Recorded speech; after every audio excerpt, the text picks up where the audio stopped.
Vous avez raison d'avoir choisi Nieta TV pour vous informer. Mesdames et messieurs, bonsoir et bienvenue dans ce 19h. Nous y sommes. Le coup d'envoi des travaux de la phase finale des Assises nationales de la refondation a été donné ce lundi 27 décembre par le président de la transition, le colonel Assimi Goïta. La cérémonie de sortie de la première promotion pour la mémorisation du Saint-Coran du Centre scientifique d'études coraniques a eu lieu ce dimanche. Après une attaque ayant fait 41 morts, le Burkina Faso décrète un deuil national de 2 jours.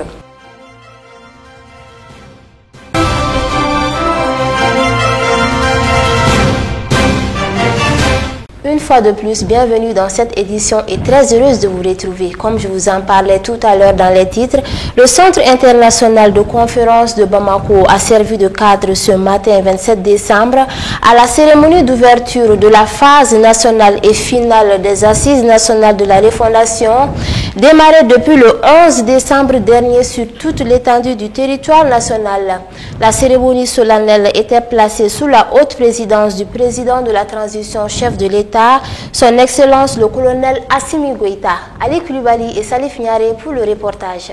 Vu l'importance de ces assises nationales de la refondation, beaucoup de grandes personnalités du Mali ont effectué le déplacement en vue de venir dire leurs mots porteurs de sens positif pour la construction d'un nouveau Mali. Après la présence massive des membres du gouvernement et de son premier ministre et le chef de l'État, les leaders religieux, des anciens ministres, des anciens premiers ministres sont tous au vent debout pour tirer le Mali dans son agonie, à savoir les shérifs de Nioro, Bouye Haïdara, Ousmane Chérif Madan Haïdara, Cardinal Jean Zerbo, le révérend Yatara, la maire de la commune 3 du district de Bamako, leur a tous souhaité la bonne venue aux assises nationales de la refondation, symbole de la paix et de la cohésion des Maliens. C'est aujourd'hui donc un insigne honneur et un immense plaisir pour moi que je m'acquitte d'un devoir que nos valeurs ancestrales nous imposent, celui de vous souhaiter la plus cordiale des bienvenues dans la commune 3 du district de Bamako, dont j'ai la plus haute responsabilité. La réalisation de dialogue au niveau local, au niveau des communes, des cercles et des régions, et aujourd'hui l'étape nationale, constitue autant d'initiatives qui permettront sans nul doute de renforcer la dynamique de cohésion sociale, de vivre ensemble, dans laquelle le pays est engagé. Selon Zeni Moulayo, responsable de l'organisation des assises, cette rencontre et échange entre les Maliens sera une occasion pour définir le type de Maliens que nous voulons, comme avait dit le chef de l'État lors de son adresse à la nation. Les assises nationales ont été effectives partout dans le pays, excepté certaines localités compte tenu de l'insécurité. Il a aussi invité à chacun de commencer le changement par soi-même pour que la mise en place du nouveau Mali soit une réalité. Du 11 au 23 décembre, les assises nationales de la refondation ont été organisées successivement dans les communes, dans les cercles, les régions et les districts de Bamako, ainsi qu'au niveau de la diaspora malienne, des Maliens réfugiés et déplacés. Elles se sont tenues dans 725 communes sur un total de 759, incluant les 6 communes du district de Bamako, soit un taux de réalisation de 95,52%.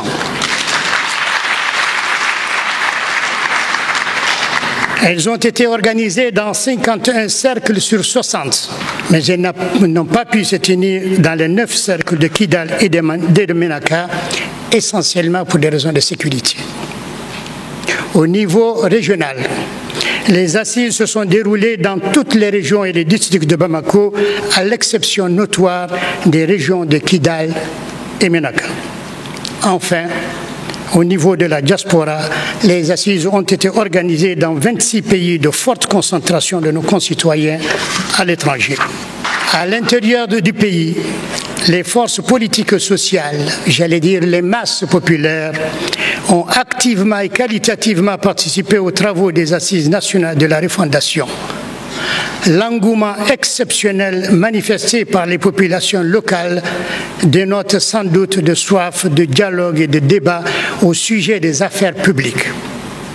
Il témoigne aussi d'un engagement des Maliennes et des Maliens pour la recherche d'une solution de sortie de crise et enfin, il est la ferme volonté populaire de contribuer à l'édification d'un Mali nouveau.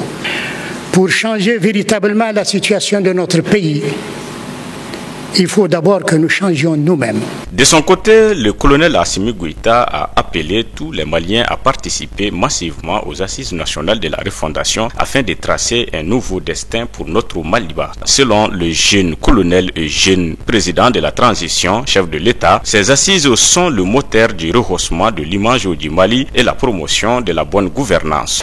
Lancé le 11 décembre 2021, les Assises nationales de la refondation amorcent ces jours leur dernière ligne droite après les niveaux local, communal, régional et au sein de la diaspora malienne établie à l'extérieur. La phase nationale qui nous réunit aujourd'hui dans la ferveur et la communion autour du Mali sera une étape cruciale dans la marche héroïque de notre pays vers le redressement. En réussissant à capitaliser l'enthousiasme des phases préliminaires et en fédérant les énergies positives et patriotiques qui en ont émergé, les Maliens auront traduit leur désir de rupture d'avec les mauvaises pratiques du passé et l'ambition d'un nouveau départ pour le Mali. À la veille du lancement de ces assises, je me suis adressé à la nation pour délivrer un message d'espoir tout en soulignant que celle-ci nous offrait une occasion exceptionnelle pour nous interroger sur le type de citoyens que nous voulons être, les valeurs sociétales endogènes que nous voulons bâtir, le type de leaders dont nous avons besoin pour construire le Mali nouveau. Mesdames et messieurs, il n'est nullement besoin d'insister sur l'importance pour notre pays.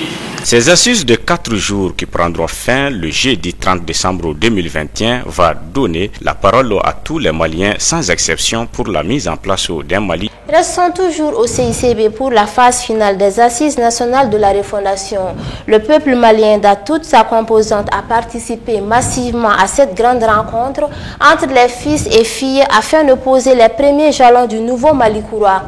Chacun des participants est optimiste pour que ces assises soient la solution pour tous les maux du Mali. Écoutons-les au micro d'Ali Koulibaly sur les images de Salif Niari.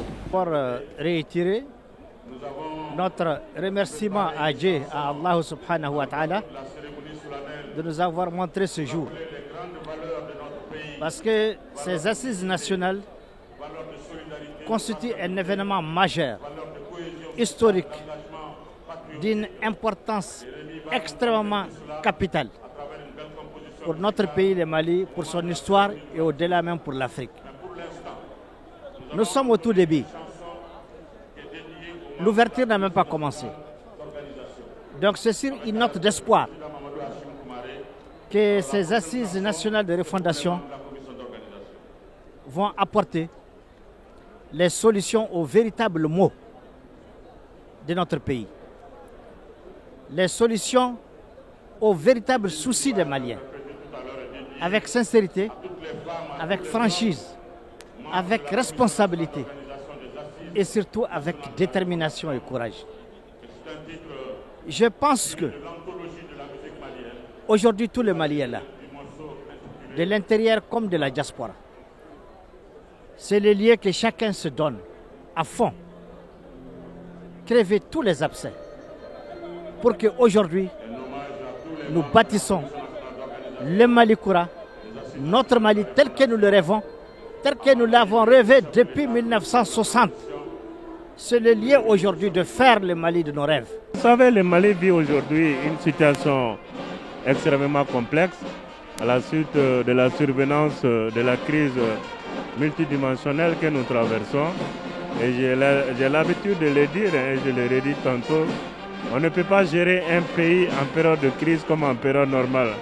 Parce qu'en période de crise, le plus important, c'est de rassembler les Maliens, c'est de rassembler l'ensemble des forces politiques et sociales du pays pour qu'on puisse se retrouver et se parler et faire les diagnostics du pays en vue de proposer des solutions meilleures pour la sortie des crises définitives de la crise. Donc dans cette dynamique, les assises nationales sont de très belles opportunités pour permettre au peuple malien de se parler en toute franchise, en toute liberté et proposer des solutions durables pour qu'on sorte de cette situation. Parce que la crise que nous traversons a trop duré et la solution qui doit être préconisée ne viendra nulle part ailleurs que dans notre pays. Vous savez que c'est les assises nationales. Après avoir fait nos assises de la diaspora, c'est 25 pays qui ont été retenus. Nous avons réitéré ce que nous avons dit pendant les DNI, à savoir l'implication de la diaspora dans la construction de la nation. Nous avons demandé 8 circonscriptions électorales, 4 en Afrique, 4 dans le reste du monde, avec 3 députés par circonscription. Nous avons demandé 5 ministres dans le prochain gouvernement, parce que nous sommes 6 millions de Maliens sur les 20 millions. Nous avons demandé une banque d'investissement et aussi des bons de trésor de la diaspora. Nous avons également demandé 10 conseillers techniques dans 10 ministères sectoriels. Un conseiller auprès du président de la République de l'immigration et un conseiller auprès du premier ministre de l'immigration. Alors pour le reste, en ce qui concerne la gouvernance, nous avons eu à participer à la table ronde pour la mise en place d'un organe unique Lège. Et dans cette table ronde, nous avons validé à ce que ce mandat soit un mandat de 7 ans, non renouvelable, et que le président de Lège soit un président qui va gérer sur sa foi. Si les chrétiens, sur la Bible, si les musulmans, ils jurent sur le Coran, si les Koulibaly Kenny Diosona aussi, ils jurent sur son Dieu. Et là, nous avons une pensée particulière. Et nous avons également été très précis par rapport à la gouvernance. Le problème du Mali, c'est un manque de leadership. Nous avons les meilleurs textes au monde, mais il faut qu'un homme puisse les appliquer. Et les conclusions des 25 pays de la diaspora, on verra à ce que nos préoccupations soient prises en compte dans la résolution finale. Ce que nous avons compris dans les Mali nouveaux, ces résolutions seront contraignantes et applicables par le président qui sera démocratiquement élu. C'est seulement dans la concertation qu'on pourrait trouver les solutions idoines pour notre pays. Le Mali Koura dont il est question, nous l'avons voulu de tous nos voeux et nous continuons à le vivre et dans le cœur et dans l'esprit. Et nous disons que ces débats dans lesquels nous allons nous retrouver pourront peut-être tracer le chemin et le chemin du développement surtout, parce que sans quiétude, il n'y aura pas de développement.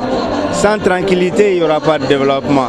Donc l'insécurité grandissante que nous vivons aujourd'hui n'est pas une fatalité en soi, mais nous pensons que nous aurons les solutions, les moyens adéquats pour vaincre le mal.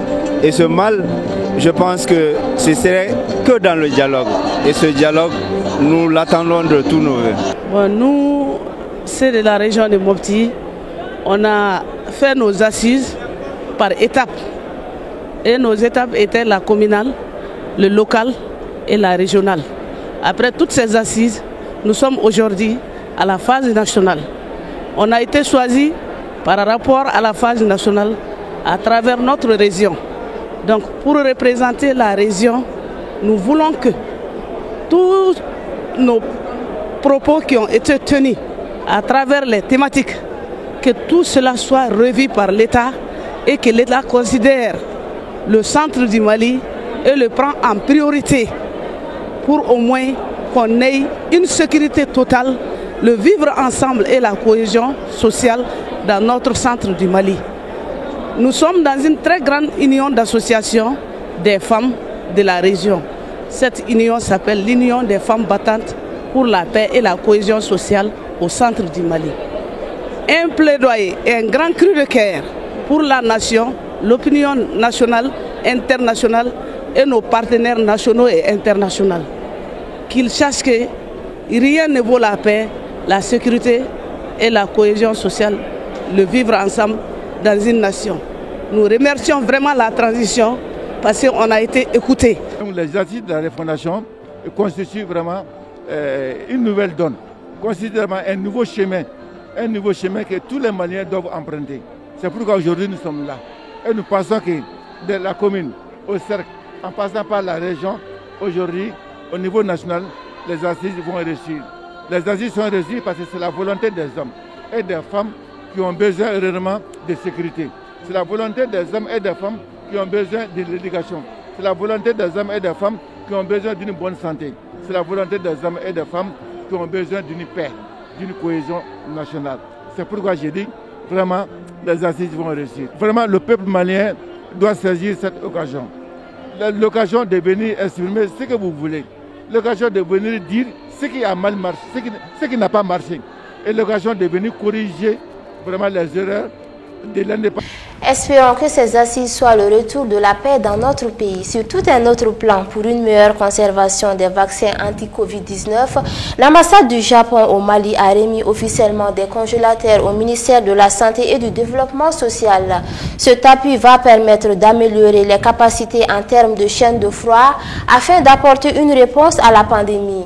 Ce geste du Japon a pu être possible grâce à la collaboration avec les fonds des Nations Unies pour l'enfance. Les détails avec Maimouna Koulibaly.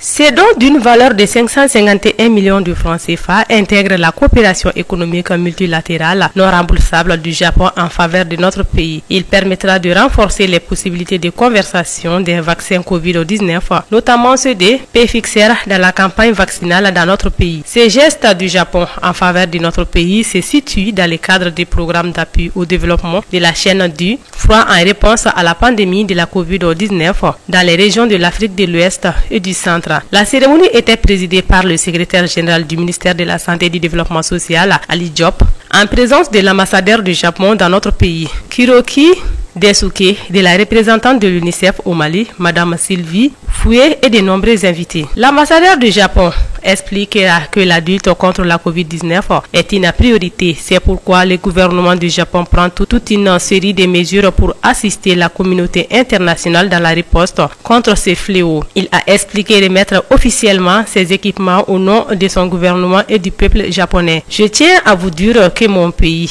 est heureux de contribuer au renforcement des capacités opérationnelles et professionnelles des agents de santé du Mali et à l'atténuation des souffrances du peuple malien en termes de santé, a dit le diplomate japonais. Kuroki Desuke a également précisé que ces équipements visent à renforcer la capacité de gestion de la COVID-19 au Mali dans un contexte de quête de couverture sanitaire universelle. Sa réalisation permettra de doter 20 centres de santé de nombreux équipements de la chaîne froide. Cette acquisition permettra la formation d'une part 1 515 450 personnels des centres de santé sur l'utilisation des nouveaux équipements et la manipulation des vaccins COVID-19, a-t-il évoqué. La représentante de l'UNICEF a réitéré l'engagement de son organisation à mettre à disposition ses capacités d'achat, de transport, de stockage, de logistique et de présence sur le terrain pour accompagner l'installation des équipements et la distribution des intrants dans tout le Mali. Il a aussi assuré de la disponibilité des partenaires de la santé à accompagner le gouvernement du Mali dans l'amélioration du bien-être de la population. Pour sa part, le secrétaire général du ministère de la Santé et du Développement social a témoigné de sa reconnaissance au gouvernement du Japon à travers l'ambassadeur et d'adresser ses sincères remerciements aux partenaires techniques et financiers, notamment Gavi, une alliance pour le vaccin.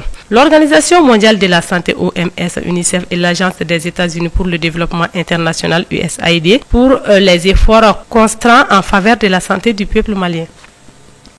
Comme je vous en parlais également dans les titres, le Centre scientifique d'études coraniques a procédé à la remise de diplôme aux 12 élèves de sa première promotion pour la mémorisation du Saint-Coran.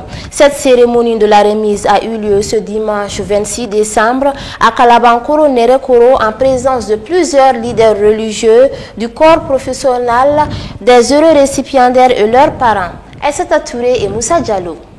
Au cours de cette cérémonie de remise de diplôme à la première promotion, le promoteur du Centre scientifique d'études coraniques a remercié Allah le tout miséricordieux. Il a également remercié les parents d'élèves pour leur confiance. Alhamdulillah wa salatu wa salam ala Rasulullah. Nous avons eu 12 élèves qui sont finis avec le Coran. Donc ce matin, on les a remises leur diplôme. Notre école existe depuis 2017. Il y a 4 ans maintenant. Je salue tous les parents qui sont venus ici, Inch'Allah. Le représentant du parrain de la cérémonie, dans son allocution, a évoqué la valeur du Saint-Coran. Il a ensuite appelé les uns et les autres à aider ses enfants dans l'apprentissage du Saint-Coran. Les heureux récipiendaires ont exprimé leur joie et ont salué les professeurs ainsi que leurs parents. La remise du diplôme aux récipiendaires et un cocktail ont mis fin à cette cérémonie grandiose du Centre scientifique d'études coraniques. À noter que cette première promotion est dénommée Imam Mahmoud Diko.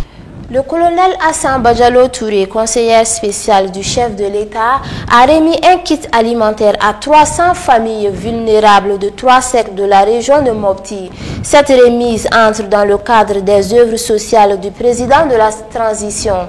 Ce don symbolique était composé d'un sac de mil, de riz, de sucre et d'un bidon d'huile pour les personnes vulnérables. Suivons les détails. La région de Bajangara est l'une des régions touchées par les effets collatéraux de la crise sécuritaire que connaît notre pays. Cette crise a fortement affecté les activités socio-économiques des populations, toute chose qui a contribué fortement à augmenter la pauvreté dans la région de Bajangara et ailleurs. Face aux difficultés que traverse le pays et la population, le président de la transition, le colonel Assimi Goïta, lors de son investiture, a décidé de renoncer aux 2 tiers de son fonds et de le consacrer aux œuvres sociales. La deuxième phase des œuvres sociales du président concerne la distribution des vivres aux ménages vulnérables. Le don, qui est composé de mil, du riz, du sucre et de l'huile, concerne la région de Bajangara. La cérémonie s'est déroulée en présence de la conseillère spéciale du chef de l'État, le colonel Hassan Badjalo Touré. Il y avait aussi les autorités administratives, politiques, traditionnelles et les représentants des bénéficiaires. Après le mot de bienvenue du 2e adjoint au maire de la commune urbaine de Bajangara, Moussa Tembeli, le conseiller aux affaires économiques et financières du gouverneur de la région, Seydou Al-Kassoum Maïga, a remercié le président de la transition pour ce geste de solidarité. Pour le représentant des bénéficiaires, Ali Bin Tembeni, le président Assimi Goïta vient de joindre l'axe à la parole à travers ce geste. Il n'a tari d'éloge à l'endroit du donateur qui vient par ce geste d'atténuer la souffrance des bénéficiaires. La conseillère spéciale du président de la transition a rappelé le contexte dans lequel le chef de l'État a fait cette donation. À la fin de la cérémonie, le colonel Hassan Badjalo Touré a rendu une visite de courtoisie aux notabilités de la ville de Bajangara.